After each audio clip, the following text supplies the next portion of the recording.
his last painting, and a really important statement on alienation, right?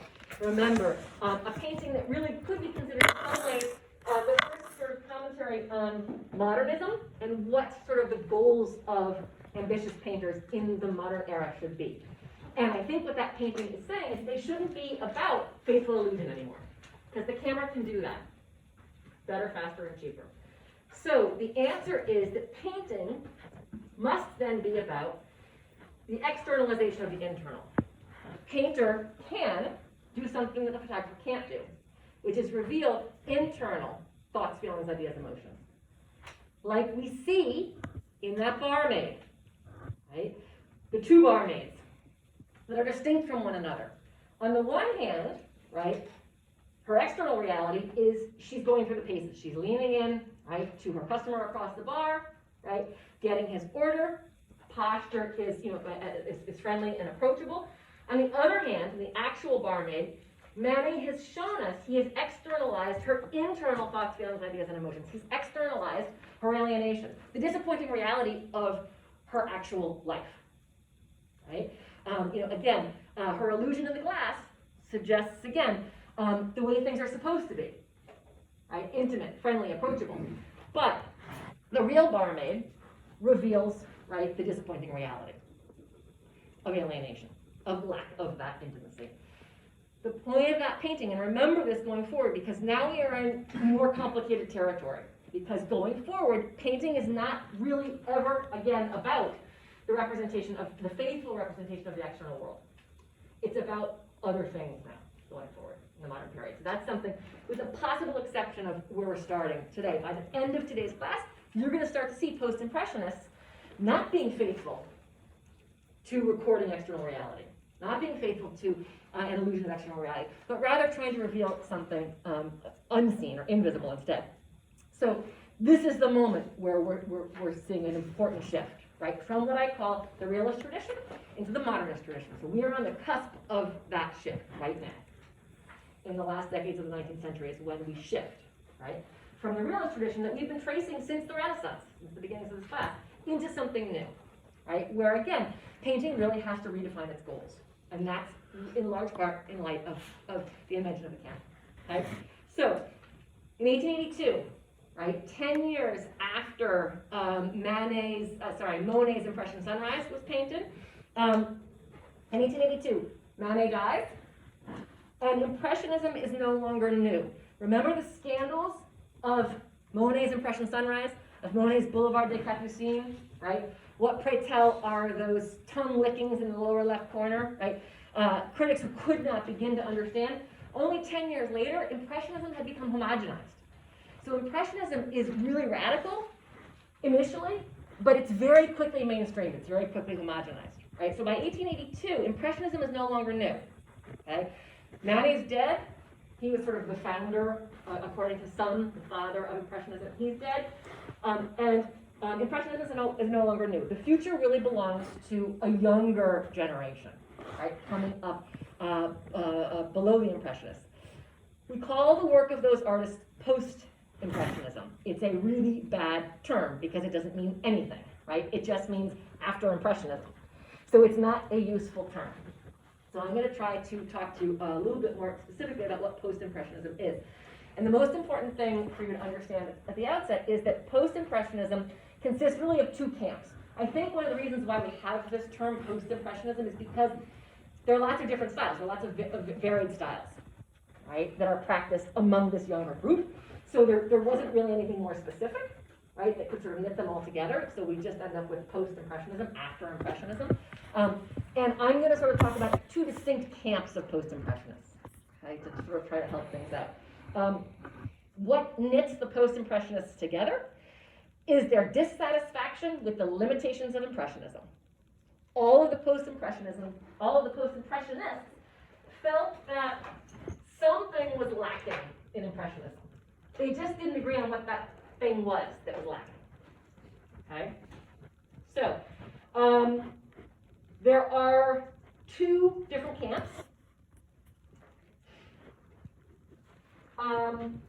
The first group are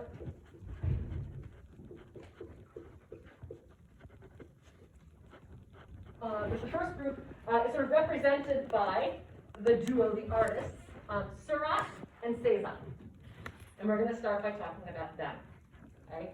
The second group of post-impressionists, right, is represented in large part by the work of Van Gogh and Gauguin. Right? There are other post-impressionists, but we're going to focus on these four and two camps. Okay? Seurat and Cezanne both felt that Impressionism was formless. They criticized Impressionism for being formless, for neglecting solid form and deep space, which it did, right? The Impressionists, in fairness, never set out to represent solid form or deep space. In fact, by using, right, those color patches and that sort of wildly loose brushwork, there was no way really to represent solid form. The Impressionists were interested, as we said, in the way in which light can appear to dissolve form. They were interested in the dissolution of form, not in solidity of form. But this younger generation really wanted to reinstate solid form in painting. They were really bothered by sort of Impressionism's formlessness. Right? So Seurat and Cezanne are both going to try to, again, reinstate solid form in painting. But Seurat and Cezanne are going to do that in two different ways, right? So again, that's why we get this sort of dissatisfying term, because, really the only thing that connects all these artists is their dissatisfaction with Impressionism, right? So we're going to start with Seurat and Cezanne, and we're going to look at the ways in which they try to reinstate solid form. And then Van Gogh and Gauguin, they also are dissatisfied with the limitations of Impressionism.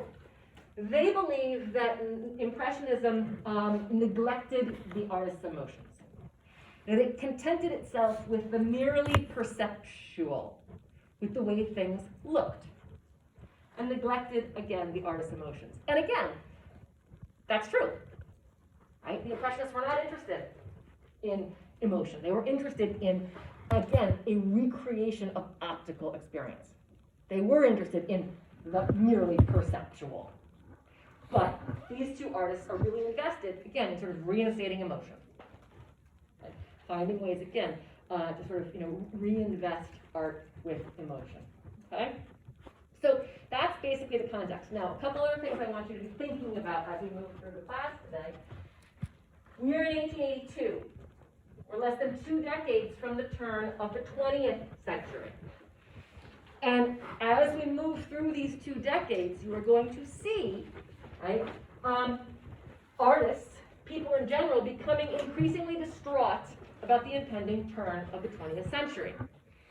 You guys are too young, but I lived through the turn of the 21st century, Y2K, and I'm telling you, it was mayhem.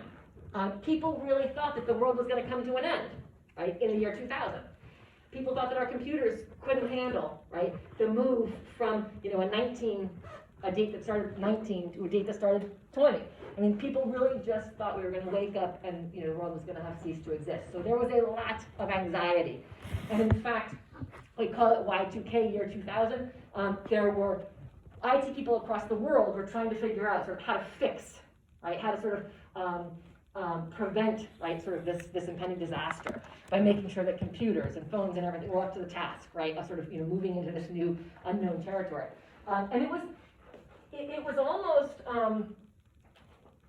even if you really didn't believe sort of all these doomsday prophecies, and you really didn't believe that when you woke up in the morning, January 1st, 2000, that, the world was going to have ceased to exist, there was so much sort of frenzy surrounding this momentous event that you couldn't help but worry a little bit, because nobody knew.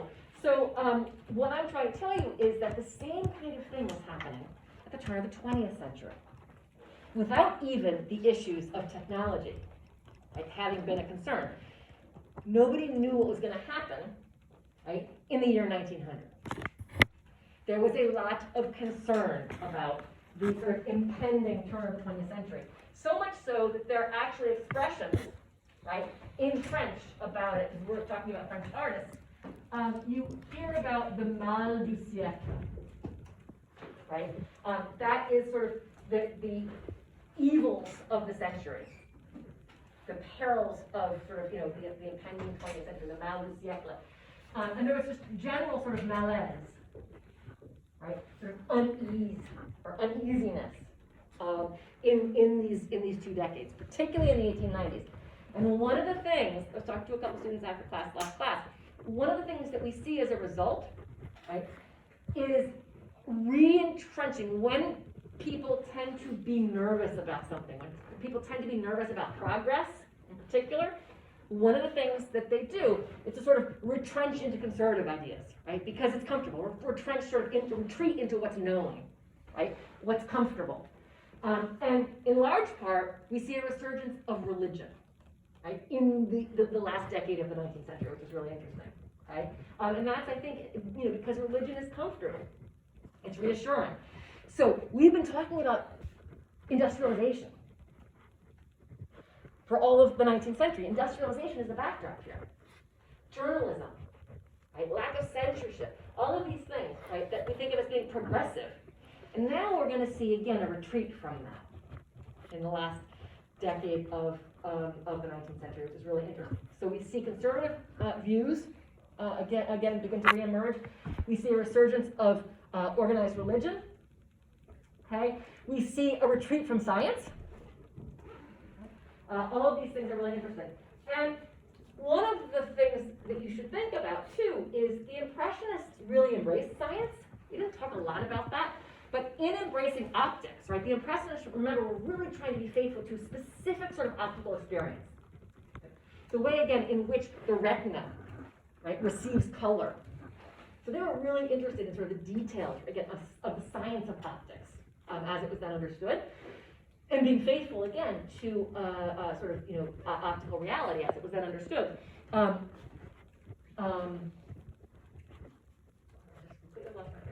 Impressionists,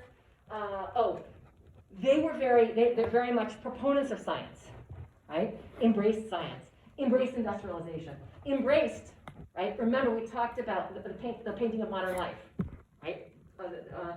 Embraced modernization, industrialization, technology, new bridges, railways, factories, all of those things the Impressionists embraced and painted. We didn't look at a lot of them, but Monet does lots of bridges, the brand new sort of steel trestle bridges and so forth, that were a result of industrialization, made possible by the use of steel in architecture for the first time. Right? Monet also paints the famous train station in Paris, the Gare Saint-Lazare. Again, a steel and glass construction. So these guys embraced science. They embraced technology. One of the things we're also going to see in this group, because now, a couple decades later, we're starting to see the negative consequences of industrialization. First and foremost, pollution.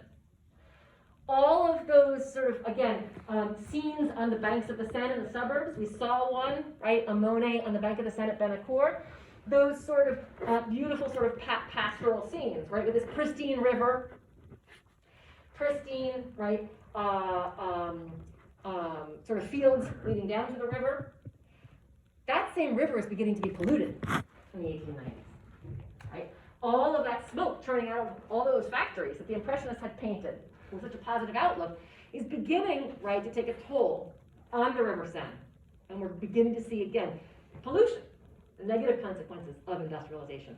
And that's something, again, that's going to make this generation, again, sort of fearful. It's going to make this generation sort of retreat from the progressive, retreat from science, retreat from technology. So that's backdrop, okay? And so all of that is what, if I were to ask you about context for the post-impressionists, that's the kind of stuff that I want you to include in one of your answers, okay?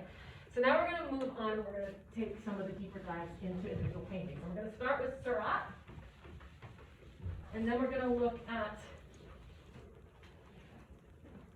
Cezanne. So this painting, has a very long title. It's by Seurat, and it's called A Sunday Afternoon on the Island of La Grande Jatte.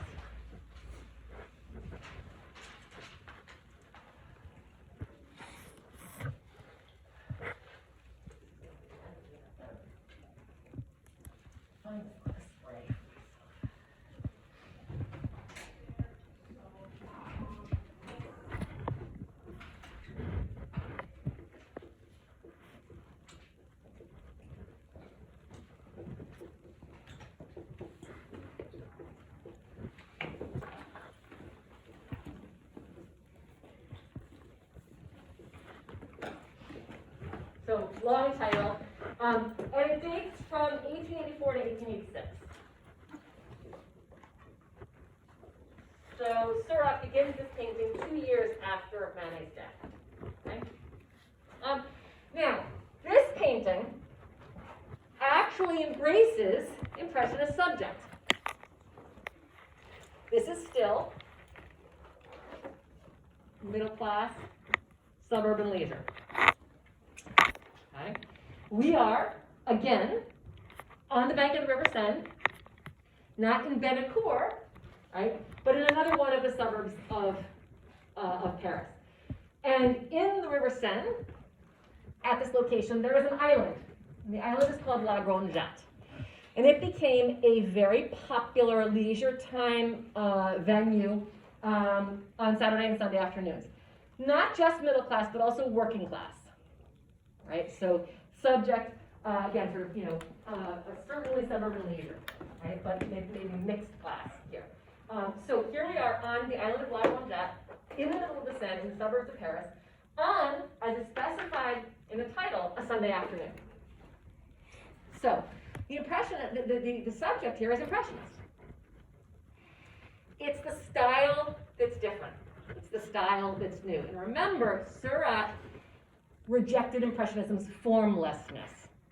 So the first thing that he is going to reject or try to remedy, right, is that loose brushwork. Because it's that loose brushwork that creates the illusion of formlessness. Okay? Of forms sort of spilling outside of themselves. So, instead of what Seurat does is actually very interesting. Seurat actually creates an entirely new technique. He calls it divisionism. Others call it pointillism.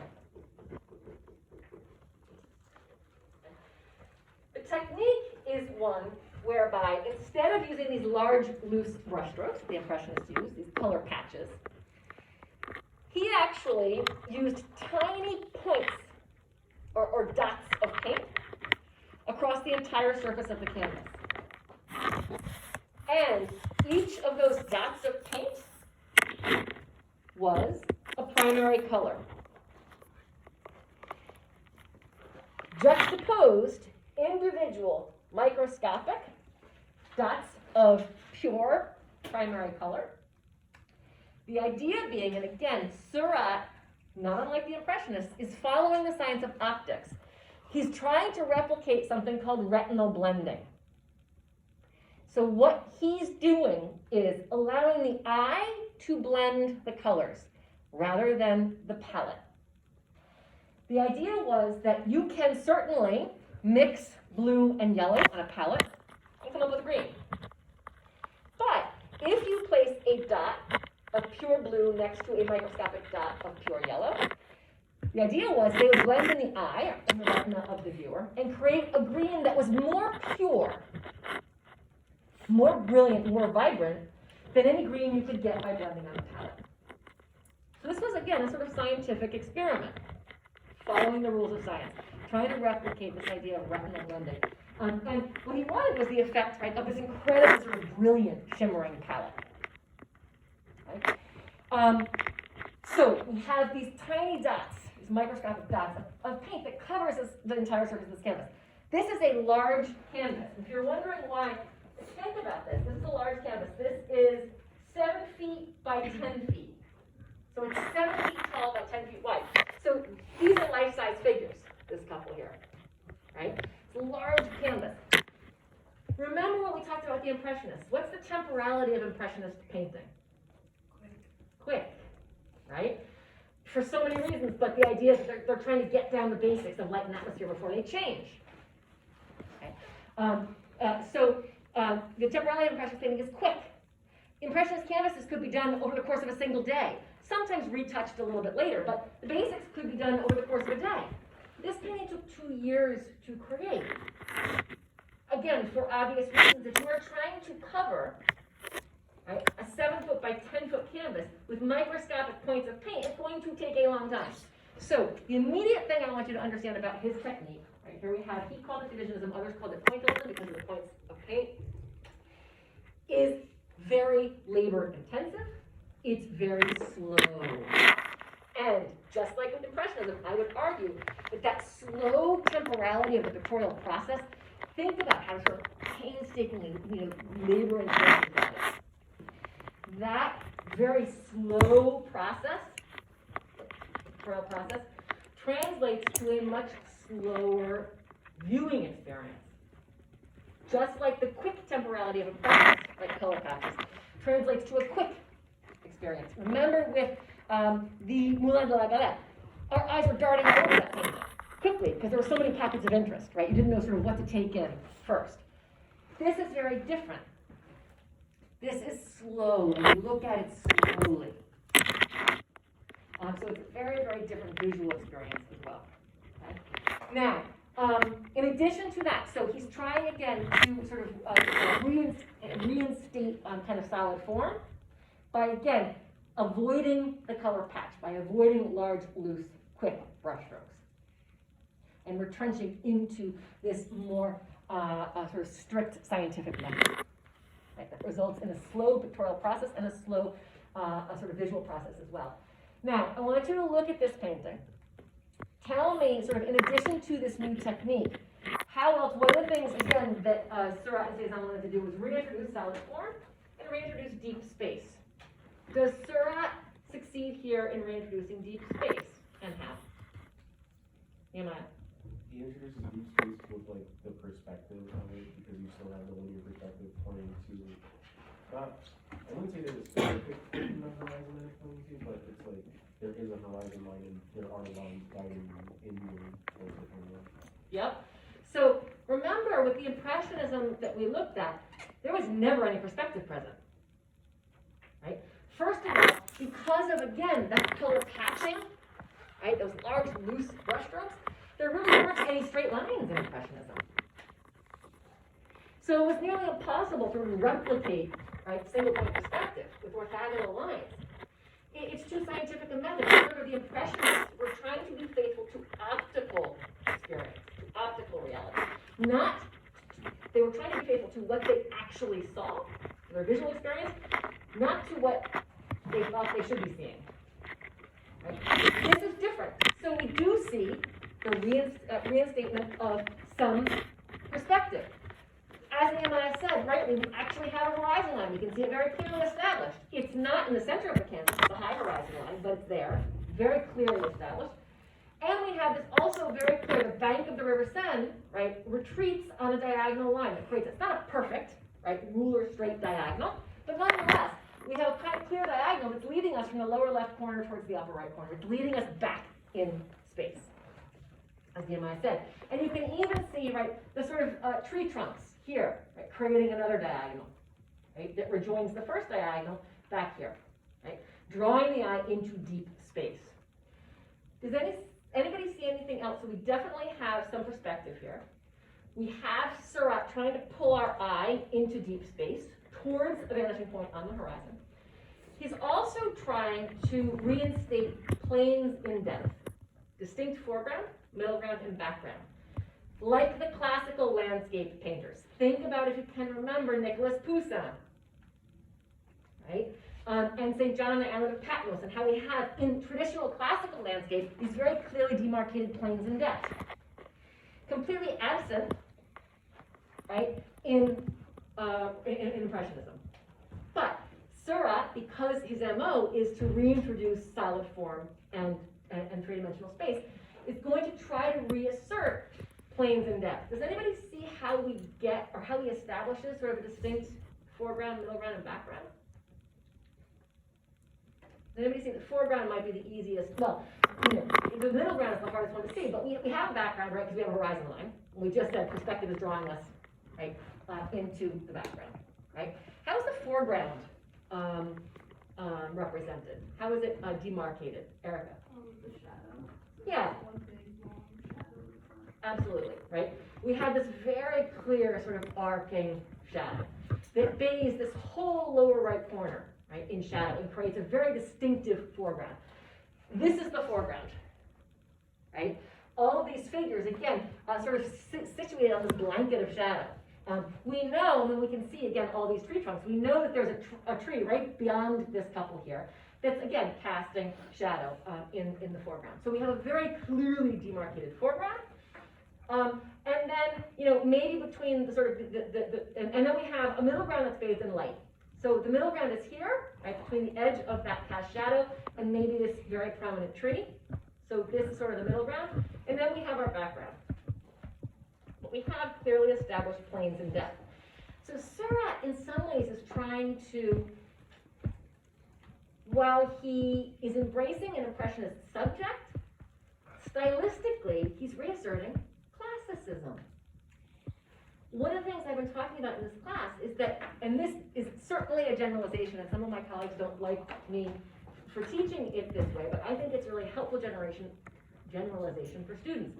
We can think about most of the history of art alternating between classicisms, right, and anti-classicisms, at least until this point. Things get a little murkier in the 20th century, but it might help. We've seen Renaissance classicism.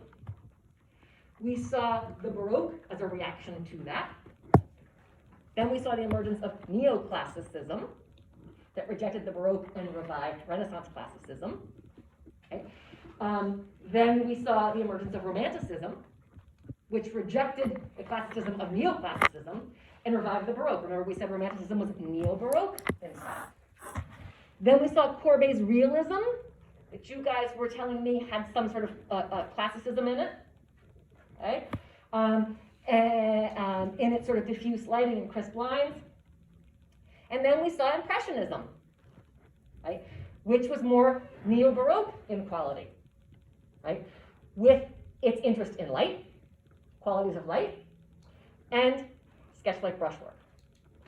Those are two things that characterize the Baroque that also characterize Impressionism. And now we're seeing in post-Impressionism, right, at least in the work of Seurat and Cezanne, a kind of reinstatement of classicism. Okay? Now, I don't want that as a generalization, but if it helps you, use it. Perspective, planes and depth, new technique. Okay? Tell me how else, in addition to all those things, Seurat slows, because this is a very, very still image. Okay? Impressionism we talked about as being quick. The pictorial process was quick, and the viewing process was also quick. It looked like a snapshot, right? A slice of life, caught in the moment. Just like, again, this is another sort of Baroque quality of Impressionism. Remember that idea of being caught in transition. That characterized the Baroque. Being caught between two other states. That characterized the Baroque. That also characterizes Impressionism. Now, we're talking about supreme stillness. We don't have any movement at all. We don't have a quick pictorial technique. We don't have a quick visual experience. And none of these figures, if you were to close your eyes here, remember when we talked about the Moulin of Light, when we said if we were to close our eyes and reopen them, a minute later, those dancers would have changed positions on the dance floor. Right? They would have walked themselves right out of the frame. Everything would look different. The guy smoking the pipe would have put his pipe down. Right? So everything would have looked different. What about here? If you were to close your eyes and open them a minute from now, do you expect much to look different? Not really. And what I want you to try to figure out is why that's the case. What is it that Seurat's doing that is freezing these figures in time, that's making them immobile? Does anybody notice anything? So certainly that slow pictorial technique, right, translates into a slow visual experience and kind of slows down movement. Right? It's almost like these figures are caught in time forever. It's kind of hard to describe. What about the poses? Look at the figures very clearly. And I want you to think about their poses. What do you notice about the poses of these figures? There are a lot of figures here. This should be a busy scene, right? This is, leisure activity on the banks of the Seine on a Sunday afternoon. And in fact, contemporary accounts of what it was like on La Grande Jatte on Sundays, at the height of the season, it was crowded. It was noisy, it was smelly. I mean, there are contemporary accounts that really, we're gonna talk a little about class too, but there are contemporary accounts that describe this place, right? Very, very specifically. None of that comes through in the Surah. Right? What is he doing with pose? And I think I want to do this. This is a very famous comparison. I haven't done comparisons with you guys in the short answer questions, but this would be a very instructive comparison. Okay? Tell me about the ways in which, now, ostensibly, we're looking at lower middle class leisure in both examples. So the subjects are really the same. Okay? Both of these artists are interested in light and color, but that's where the similarities end. So tell me a little bit what's going on, Ben. The poses are very like upright and straight. Yeah. Like the two on the right. They're These very guys? Yeah. Yeah. They're very straight. Yep. So while we have what looks at first to be a wide range of poses, what actually is Surratt doing? So Ben is absolutely right. Everybody is upright, whether they are reclining, whether they are sitting, or whether they are standing. They're very upright, right? They've got very formal posture. And what else about them? India? They seem to be pretty formal. Yes, very formal. And why? How is that formality coming across? In terms of pose, try to think really specifically in terms of pose. Nehemiah? Because all their poses are like basic shapes made together, unlike the other piece where it's like the brushwork is what makes it impressionistic, and that in Surratt's piece it's just turning it to the base of what a shape is what makes it impressionistic. Yeah, and then there's one other thing, you're absolutely right. So, if you look, for example, at this figure, for example, her lower body is kind of like a cylinder. And her upper body is kind of like a cone, right? All of these forms are really reduced to sort of essential geometric shapes. They're stripped of their particularizing details. And particularizing details are what place someone or something in time. These figures are stripped of particularizing details, right? We have very little in terms of details of dress. We have almost no facial expressions. In fact, by the time we get to the middle ground, we don't even have facial features. So we don't have what we call figural or facial expression. We don't have bodily or facial expression that we have so much of here. Okay? And so what happens is, as soon as these figures are stripped of particularizing details, they become timeless, or at least very much harder to place in time, to situate in time. Okay? Their bodies are reduced to essential geometric, sort of interlocking geometric shapes. And then, what else about pose? What other thing about pose? Right? What don't we see in terms of pose in the Surah? Erica. I mean, a lot of them are facing. Yeah. We don't really see much of white people's faces, and they see like a front and then these. So what we have, by and large, is either frontal poses or profile poses. If you look very carefully, there's almost nothing that's a 3/4 degree angle. And we've been talking about this since Leonardo da Vinci and the Ginevra da Benci and the Mona Lisa. As soon as a figure, right, breaks open the picture plane, moves, right, 45 degrees, that activates the picture plane. It introduces movement. In the absence of that, all of a sudden, we have supreme stillness. Strict frontal and strict profile views. Almost exclusively, if you look, over and over and over again. It's either a frontal or a profile view. That is not the way we actually exist vis-a-vis one another. I can't look at any one of you that's completely frontal to me right now. You know, you're sitting in swivel chairs and you're all slightly at a different angle. Okay? That's what the impressionists were trying to replicate. This is very different. Okay? So we have a supreme stillness, and we have a supreme timelessness. Whereas with Impressionism, we've got something that is pinpointed very explicitly in place and time, and we have movement or dynamism. So the effects of the paintings are very different. The subjects are very similar. But the effects of the paintings are very different, okay? Okay, one other thing that I want to talk about here with the Grand Jatte is something we're going to be talking about going forward. We, as I have said, are on the cusp of the move from the realist tradition into the modernist tradition. And those two things are characterized by very different qualities. The realist tradition prizes depth. We've seen that, right, since the Renaissance. The realist tradition is all about hiding the fact that the picture plane is two-dimensional. So let's use any technique we can to hide that liability. So that's why atmospheric perspective and linear perspective and modeling in light and shade are born. Okay? In order, all these techniques to try to hide the fact that the picture plane is two-dimensional. Here we see, again, this artist reintroducing three dimensions, a three-dimensional picture plane. Reintroducing perspective, reintroducing planes in depth. We said foreground, middle ground, background. But going forward, there's always going to be a tension between surface and depth. For at least the next generation, there's going to be tension between surface and depth. As artists are making this transition from realism to modernism, those two things are going to be in constant tension with one another. We've talked about how depth is reasserted here. Use of perspective, use of foreground, middle ground, background, clearly delineated.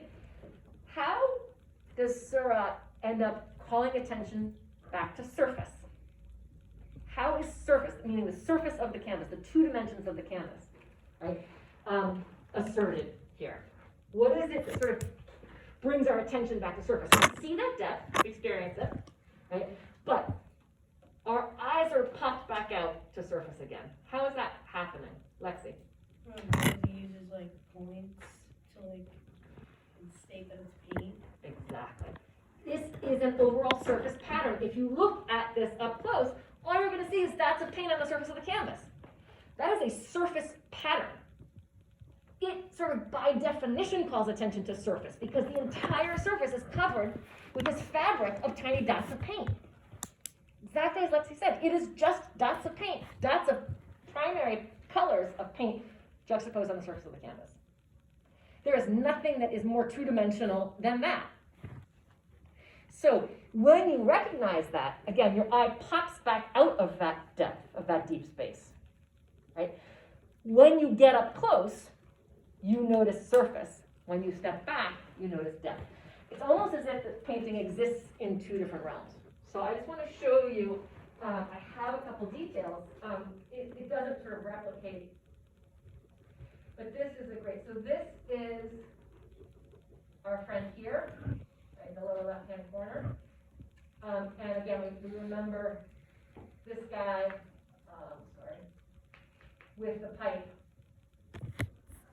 from the Moulin on the left.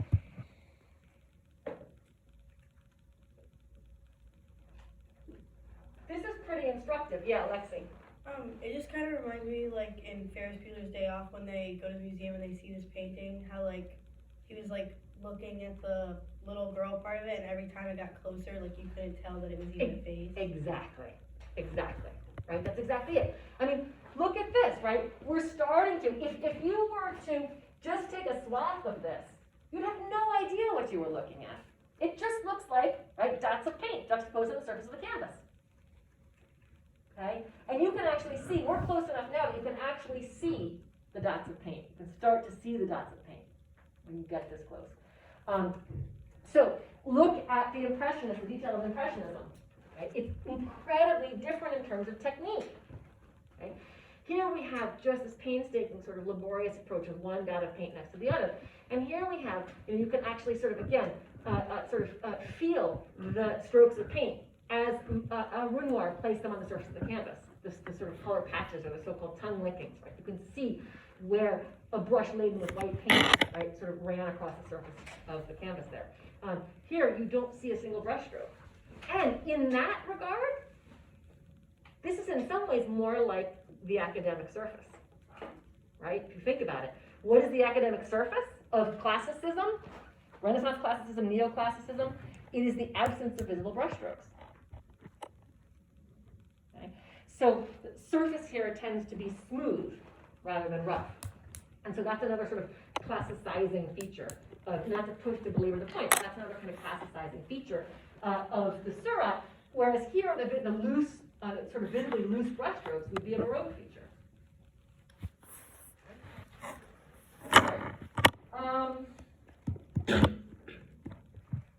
Let's have a couple of things I have to show you.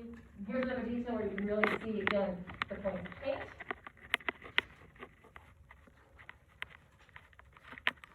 This detail of the figures in the lower right. And even where we have figures that are actively moving, there are not that many of them, but there are a couple. The little girl jumping rope, the dog, right, jumping. Those figures appear to be frozen in that action, right? Rather than, again, this idea of a sort of a snapshot or a slice of life, a movement frozen that will continue momentarily. Those movements appear to be sort of frozen indefinitely, right? It's almost as if this dog appears to never touch the ground again. Like he's going to be sort of suspended in the flying gallop over the grass forever. You don't really ever imagine him again sort of touching down. So that's because, again, of these sort of strict profile views that tend to translate as stillness rather than movement. Now,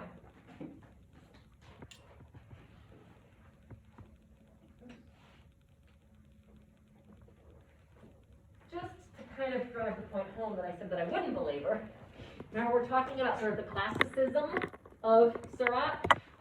This is an actual classical Greco-Roman frieze. And what do you see? You see figures, well, we do have a figure here, right, that's sort of turning to look at the figure behind him. But these figures, by and large, tend to be seated in strict profile, right? And you see the same thing happening here, either strict frontal or profile views. And we get a lot of strict frontal or profile views in classicism, right? Replicated poses, a pose sort of repeated over and over. And one of the things that we didn't say when we look at the Seurat is we actually have this whole canvas distilled to frontal or profile views. And also, what do we have? Sort of seated or standing figures. There's really very little in between, with very few exceptions. We see this figure, this young woman seated in profile, over and over and over and over again, right? She's here, she's here, she's here, she's here, she's here, she's here, right? Look at how many times we see that young woman seated in profile. Over and over and over and over again. And so, that's the point I'm trying to make, is that there's much less variety of pose. We don't have any 45-degree angles, and we don't have the same kind of variety of pose that we see in Impressionism. All right. Look at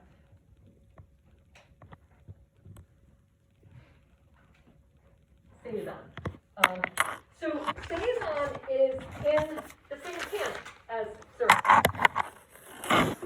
Right? He too criticizes Impressionism's formlessness. And there are two famous quotes by Cézanne that really sort of get to the bottom of what his mission is. These kinds of quotes make good multiple choice questions. So Cézanne said, among other things, he said, I want to make of Impressionism something solid and durable like the art of the museums. Right? I want to make Impressionism something solid and durable like the art of the museums. So, when he's talking about the art of the museums, he's talking about old masters. Right? He's talking about the classical old masters. So, again, he wants to take some of Impressionism's qualities and marry them with more solid form. Marry them with something that's solid and durable, rather than embracing the fleeting and the ephemeral. One of the things, again, the criticism of Impressionism is that it's fleeting, it's ephemeral. It's interested only in surface. Right? It contents itself with the merely perceptual.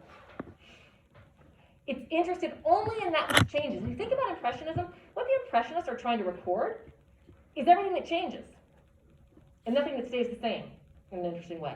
What these two guys are going to do is the exact opposite. They are trying to record everything that stays the same and avoid anything that changes. Okay? So another Cezanne quote, and this is something that I think Nehemiah had already sort of, got right at. Cezanne is known to have said that all nature can be reduced to the cone, the sphere, and the cylinder. In other words, Cezanne saw the geometry beneath the surface. He believed that at the core of every figure and object, bless you, there was an essential geometry. Now, it's certainly an over-exaggeration to say, all nature can be reduced to the cone, the sphere, and the cylinder. But think about that quote. He's talking about sort of this extreme simplification, being able to see in every figure and object a way to reduce it to its essential geometry.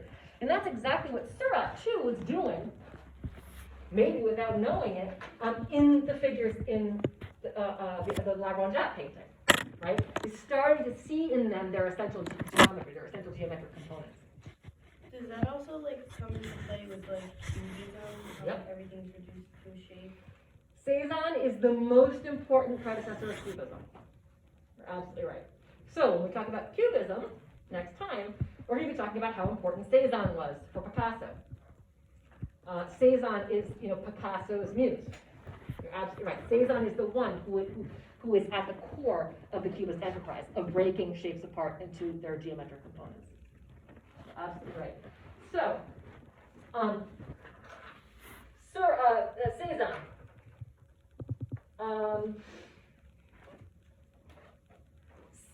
Cezanne, as I've sort of probably already implied, is not interested in a quick impression. He's not interested in anything that changes. He's not interested in the fleeting or the ephemeral.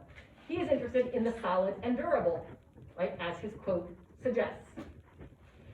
He doesn't share the impressionist interest in slice of life subjects. He doesn't share the impressionist interest in movement or in change. He is trying to find that which doesn't change.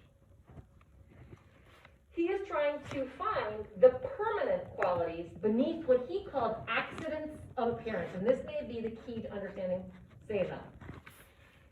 The accidents of appearance. He would have criticized Impressionists, right, for being interested in the accidental, the accidents, the so-called accidents of appearance. Cezanne wants to find, again, to uncover the permanent qualities beneath the accidents of appearance, to reduce figures and objects to their essential geometry, to dig below the surface, if you will. Or the Impressionists, he said, he opposed the Impressionists contenting themselves with the accidents of appearance, with the superficial, with the perceptual. He wanted to sort of dig below the surface, right? So, there are a couple things that are important here. This is a still life. Cezanne painted primarily still lives and landscapes, also Impressionist subjects, particularly landscapes. So subject-wise, he doesn't depart dramatically from Impressionism, a little bit, because Cezanne ends up retreating into the provinces. So he's not doing urban or suburban leisure, but he's painting landscapes, which was a specialty of the Impressionists. Okay? But he is going to use landscape and still life to uncover, again, the sort of permanent qualities beneath the so-called accidents of appearance. Okay? All right, I want to look at, there are two things that Cezanne does. Cezanne can be very hard to understand. Cezanne is one of these artists that I never really understood the importance of until I got to graduate school, and there was actually a really important Cezanne show at the Museum of Art in Philadelphia, and I finally just got it. But it really, I didn't like the distortions. I didn't like, if you look at this, there's something about it that just seems all wrong, because it is. But I never understood what he was trying to do with all of those distortions, what he was trying to say through all of those distortions. So let's look at it. Actually, it's pretty interesting. So Cezanne, this is called Still Life with apples.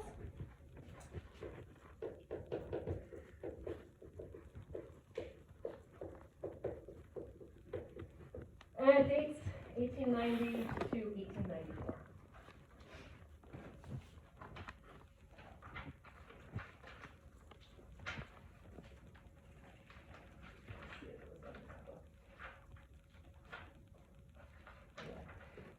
Okay, so Cezanne did two things. He did a lot of things. Two of them that I want to talk about. He also was interested in, again, reasserting solid form. He's not going to use Seurat's divisionist technique. Instead, he is simply going to re-establish the contour line. He is going to sort of, in some ways, deliberately outline, and outline, and outline, and outline. All right?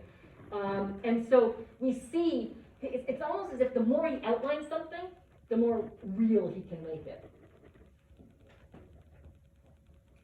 And think about that. That is the complete opposite of the Impressionist technique, because the Impressionist sort of color patch deliberately avoids outlines, right? So that forms spill outside of themselves into the background in an effort to replicate, again, the way in which light appears to dissolve form. Those strokes, right, spill outside of the forms themselves. Here, this vigorous outlining, right, it's as if he's trying really desperately to contain that form, not to allow it to spill outside of itself, to avoid the Impressionist technique, sort of liabilities of Impressionism, right? And one other thing he's going to do is he's going to try to reduce all of his forms to essential geometric shapes, whether they're figures or objects. He's going to deliberately simplify an outline, right, with dark colors. And he is going to purposely distort perspective. The perspective is incorrect, but it's deliberately incorrect. And this was the piece of Cezanne that I really didn't get. Okay? So I want to talk to you a little bit about that. I think you can see the deliberate simplification here. Right? All of these fruits, right, are reduced obviously to spheres. And these biscuits are reduced, right, to ovals. And the table, is reduced to sort of a simple black-like shape. So, the basket, again, is a sphere. So we have simplicity of form. We have vigorous outlining. You can see, again, now black contours, edging everything, trying to contain those forms, trying not to allow them to spill outside of themselves. Everything is edged, right, in black contour. But it's the perspective I want you to look at with me for a second to try to figure out what he's doing, right? He's giving us mutually exclusive vantage points on a specific object simultaneously. In other words, he's trying to show us an individual object from multiple vantage points simultaneously that would be mutually exclusive in reality. So in other words, he's showing us something that we couldn't see in real life. If you think about that, that is the exact opposite of the Impressionist enterprise, which is about trying to replicate exactly our visual experience. Cezanne is saying, no, in order to uncover the permanence beneath the accidents of appearance, right, I am going to show the viewer multiple vantage points simultaneously. He thought that it gave what he called the most characteristic view. He's trying to show us figures and objects, in this case it's objects because it's still life, from multiple vantage points simultaneously, right? So that we can conceptually reconstruct the object. If you think about it, Impressionism is all about the perceptual. It's all about our visual experience, about the perceptual. Cezanne is about the conceptual. He's trying to show us an object from multiple vantage points simultaneously so that we can conceptually, in our brains, reconstruct that object in 3 dimensions. This is kind of confusing, but let's look at it, right? So look at, for example, the plate of biscotti. Okay? He's showing us a stack of biscotti on a plate. What's the problem with the perspective? Are we looking at that stack of biscuits from the side or from above? Nehemiah? Both. Both. Because you can see the top of the top two biscuits, but you can also see the sides of the biscuits underneath. Yeah. So first you have to understand that. So if we were, right, just looking at the plate of biscotti from the top, what we would see is the surface of the top two cookies, which we can see. And then we would see a section of the cookie stacked beneath. Right? If we were looking directly down on it. So we would see, and we can see the surface of these top two completely, as if we are looking down on it from above. But we are also, as Nehemiah said, able to see the stacked biscuits below the top tier. And we can only see that perspective if we're looking from the side. Okay? Now, if we were looking just from the side, we wouldn't be able to see the surfaces, the top surfaces of the top two. Right? If we were looking just right from the side, we would be able to see something look more like this. We'd be able to see the biscuits from the side, and those stacked beneath it, we would just see from the ends. But we would not, if we were looking from the side, we wouldn't be able to see this. That takes an aerial view. We have to be above it. So we are looking at that stack. If you can sort of recognize this, then you're 9/10 of the way, from two different mutually exclusive vantage points simultaneously. Why is Cezanne doing it? He said he was trying to give the viewer the most characteristic view, and what he meant was he's trying to show us the top and the side so that we can fully mentally or conceptually reconstruct the entire stack. Either one of these two views, what we actually have, right, perceptually, eliminates something. It eliminates an angle, right? If we're looking from the top, we can't see the full size of the biscuits. If we're looking from the side, we can't see the full tops of the biscuits. So Cezanne said, why don't I, right, fill in the blanks? Why don't I show them both the top and the side? And then they get all the information they need to fully conceptually reconstruct that stack of biscuits. It's about the conceptual experience of reality, as opposed to the perceptual. It's a very different way of looking at things, at figures and objects in their environment. Okay? So I want to look also at the tabletop with you. The tabletop, also, perspective here, right, is purposefully distorted. Right? What is Cezanne trying to do? Well, if you look at the tabletop.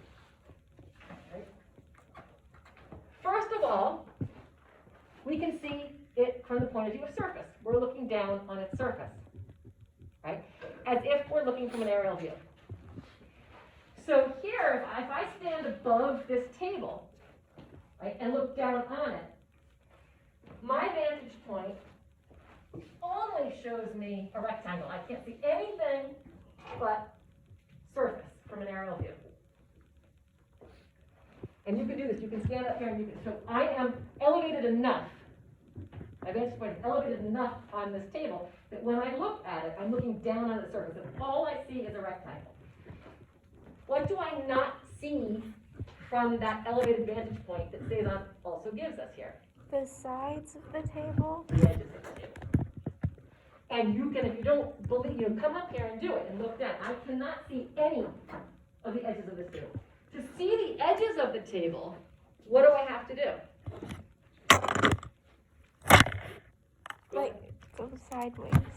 So I have to be looking at it from the side as opposed to from above. So I can do a couple things. First of all, I can get down at eye level. So if I do this, now I can see the edge of the table. Right? If I am at eye level with it, I can see the edge of the table, but I can no longer see the full surface. So Cezanne is showing us again, when he's showing us this table, two mutually exclusive vantage points. He's showing us a table from vantage points that we couldn't replicate in real life. It doesn't exist. But the reason is he wants us to show us those two different vantage points, again, to show us that which we can't see from a single vantage point. Right? As if, again, he calls it the most characteristic view, but the idea is to create enough information, to give the viewer enough information that we can conceptually recreate this entire table. I can see it from the point of view of surface, I can see it from the point, I can see its surface, and I can see its sides as well. Abby? There's something very strange going on in the bottom half of the painting. Yeah. The sides are uneven, and Yeah. what looks like the leg of the table makes me think that maybe it's not, because it's not at the right spot where it's slightly higher. Right. So in addition to these mutual vantage points, mutually exclusive vantage points, we also see, right, when we're talking about perspective, we see orthogonal lines that fail to align or that disappear altogether. So for example, look at the back edge of the table. We're okay for a moment, we're coming across, right? And then when we disappear behind the plate of biscotti, that back edge of the table really should be up here, but all of a sudden it drops down to here, right? And then we'll follow this behind the wine bottle and the basket of apples, and whoa, we're in big trouble, because when we emerge from the back of the basket of apples, we drop again. It's almost as if we've got 3 different tables at 3 different heights, right? So he's doing that too deliberately. Okay, this perspective is deliberately incorrect. Those orthogonal lines, edges, right, disappear behind objects and then fail to reappear on the other side. And the same thing is happening here. So here, over on the right, we see, as I just sort of demonstrated, the surface of the table and also the side, right? And this may be where a leg begins, right? These lighter colors may be the table legs. So we can see surface and we can see the side, and then even the beginning of the leg. But over here, we can't see the side. We only see surface again. The side is eclipsed for it. It's as if, again, the vantage point over here is once again aerial. So it's very strange, but what you need to understand about Cezanne is that he is trying to provide as much visual information as possible to the viewer, even if it's visual information that we wouldn't be able to gather in real life. He wants us to have it so that we can then use our brains to conceptually recreate the scene before us in 3 dimensions, right? If he was true to a single vantage point, if he truly stuck to an elevated vantage point, all we could see was the surface of the table, he would say that we're missing out. That's not truth because we can't see the edge or the legs. So he's trying to give us, he would say that this is a limited view. It's an accident of appearance. He wants to try to show us that which we can't see, which is something the Impressionists tried specifically to avoid, right? Remember, the Impressionists are just showing us truth through optical reality, not through the way we think things should look. Cezanne is showing us the way we think things should look, despite the fact that we can't see them that way. Yeah. In a way, both Cezanne and Seurat, these 2 paintings were doing like optical illusion tests. That's pretty interesting. Yeah, absolutely. Yeah, you're absolutely right. And in a way, have you ever seen, I have it somewhere in my slides and I can bring it in. It's the Rubin vase. You know what that is? There's that image, I'm trying to remember what PowerPoint I have it in, I'll bring it in. You're absolutely right, they're playing with what we call the perceptual conceptual dichotomy, right? You're exactly right. What they're showing us is that the conceptual and the perceptual are different. They're divorced from one another. So it's that when you see, there's one where it's the old maid, it's the young maid, old hag one, right? Where you look and some people see immediately the old hag and some people see the young maid. There's another one that is it's called the Rubin vase, and depending on whether you're looking at solid or negative space. It's what we call the figure ground dichotomy, depending on what you read as figure. If you read the black as figure, you see a vase. If you see the white as figure, you see two profiles, right? So those are, I'll bring some in. It's what we call gestalt. It's about the distinction between the perceptual and conceptual experience, right? And you can, you can move back and forth between those two things. You can train yourself to move back and forth between those two things. It's really interesting with those optical illusions. For me, once I lock onto black as figure and I can see that vase, it's really hard to train yourself to go back and see the two profiles, right? Because and that's what he's getting at here. He's saying that we limit ourselves when we lock into perceptual experience.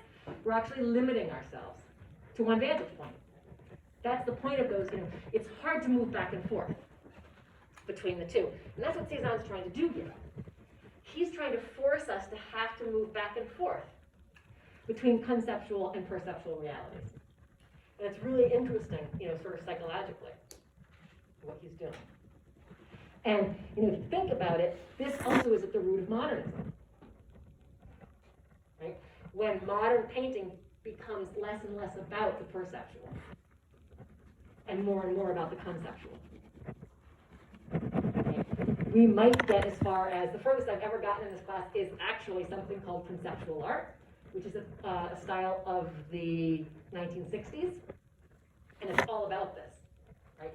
It makes the claim that art doesn't have a perceptual element anymore. It's all about the concept. That art actually can exist in the absence of an object, because it's all about the concept.